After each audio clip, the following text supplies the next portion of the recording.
Yo, hello guys and welcome back again to a brand new video. In today's tutorial guys, I will be showing you how to create a LinkedIn event. So, first of all guys, I will need you to go to your browser or your application on phone, search for LinkedIn and open it. And same thing goes for browser. Let's go to the URL and search for LinkedIn. And here we go. And just sign into your account. So here it is. And this is like my account. So how we can actually create an event? That's pretty easy and you can see it through here and through here. So here for example I've created this. You will be able to create an event. Here you can choose event type online or in person, so you will have a meeting up.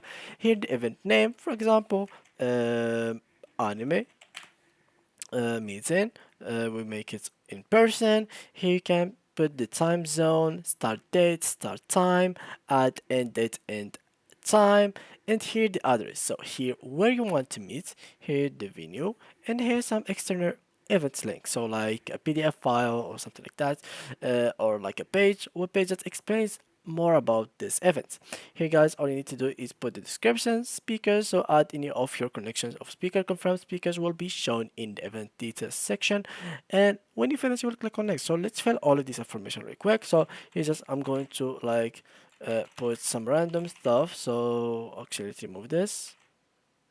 All right, and here I'm just going to remove this. Here I'm going to add the description and click next over here. Now as you can see, choose who can comment on your post. So I'm going to keep it no one, save, and now what I'm going to do is simply click on post. So just like that, I have created my first event. I can here click to invite people or just keep it simple and not invite anyone. So yeah guys, that's pretty much it. That's how you can create an event in LinkedIn. You can see it over here. So here you can see that, and that's it. So yeah guys, thank you for watching and see you in the next tutorial.